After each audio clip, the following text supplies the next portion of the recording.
وہ کسی اردو کے شاعر نے کہا تھا کہ اس نے کہا تھا عشق ایک ڈھونگ ہے، تو میں نے کہا تجھے عشق ہو خدا کرے، پھر کوئی تجھے اس سے جدا کرے، پھر تو اسے تسبیحوں پہ پڑا کرے، پھر تو گلی گلی پھرا کرے، پھر تو اسی کا نام جپا کرے، پھر میں کہوں کہ عشق ایک ڈھونگ ہے اور تو نہیں نہیں کہا کرے۔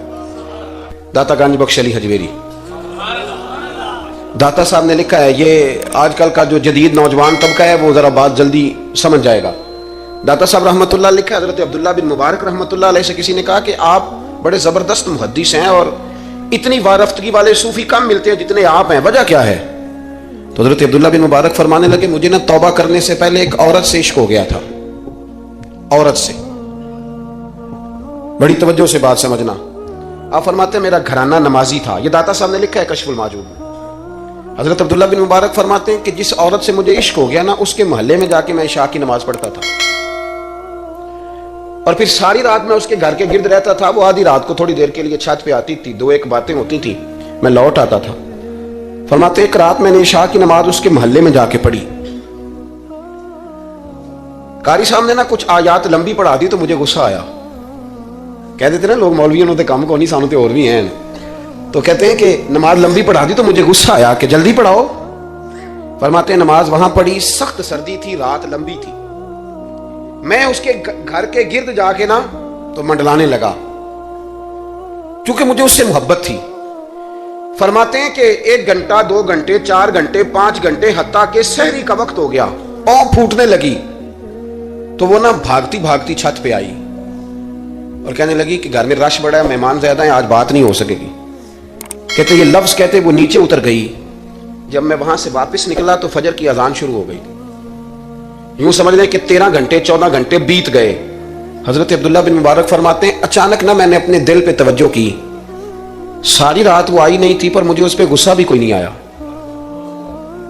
مجھے وہ بری بھی نہیں لگی، ساری رات اس نے کھڑا رکھا لیکن میرے دل سے اتری بھی نہیں۔ کوئی نہیں سمجھ آئی آپ کو میری بات؟ فرماتے ہیں کہ پھر میں نے اپنے دل پہ توجہ کی تو مجھے سمجھ آئی کہ مجھے اس سے کھرا پیار ہے، سچا پیار ہے۔ یعنی اس نے آدھا جملہ کہا کہ میں مجبور ہوں، تو میں نے اس سے مزید نہ قسم اٹھوائی نہ گواہ مانگے، میں اس کی وہ مجبوری بھی فوراً ہی مان گیا۔ تو جناب عبداللہ بن مبارک فرماتے ہیں کہ جب میں نے وضو کر کے مسجد میں جا کے 2 سنتیں پڑھی نا تو میرے اندر سے آواز آئی، عبداللہ اگر ایک بی بی کے لیے تو ساری رات کھڑا رہ سکتا ہے اور اس کی سخت بات سخت انتظار بھی تجھے غصہ نہیں دلاتا، اگر عورت کے عشق میں سارا کچھ ہو سکتا ہے تو رب رسول کے عشق میں بھی ہو سکتا ہے۔ پھر ان کی بتائی ہوئی تراویحاں تجھے غصہ نہیں دلائیں گی، پھر ان کا کہا ہوا روزہ تجھے غصہ، پھر تو یہ نہیں کہے گا کہ بڑا مشکل کام ہے جی گرمیاں دے روزے نے، پھر تیری زبان سے کوئی لفظ اس لیے کہ محبوب پر غصہ۔ ایک صاحب نے مجھے ایک دفعہ فون کیا، ہمارے سنگی ہیں، وکیل ہیں، بیوی ان کی پروفیسر ہیں، کہنے لگے جی آپ کے ایک بزرگ نے کہا ہے کہ صحابہ نبی پاک صلی اللہ علیہ وسلم کا بول مبارک پیشاب مبارک پی جاتے تھے۔ لوگوں کو بڑی جلدی ٹینشن ہونے لگ جاتی ہے ان چیزوں کی، بڑی جلدی، اس رستے کے مسافر نہیں نہ ہوتے، اس رستے کے مسافر نہیں۔ انہوں نے کہا جی کہ صحابہ حضور کا لعاب دہن اپنے چہرے پہ مال لیتے تھے، ناک سے ریٹھ نکالتے تھے تو مال لیتے تھے، یہ کیسے ہو سکتا ہے؟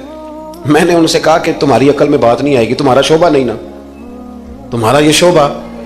کہنے لگے آپ سمجھا دیں، تو میں نے کہا بھائی سنو، آپ کی بیوی امیر خاندان سے ہے، ہماری بچیاں جو پڑھی لکھی ہوتی ہیں نا امیر خاندان سے ہوتی ہیں، یہ جب کسی کے گھر جاتی ہیں نا تو ان کا بچہ پیشاب کر دے تو انہیں بڑی بدبو آتی ہے، اور اگر وہ کہہ کر دے تو یہ بھی کہہ کرنے لگ جاتی ہیں، ہوتا ہے کہ نہیں ہوتا؟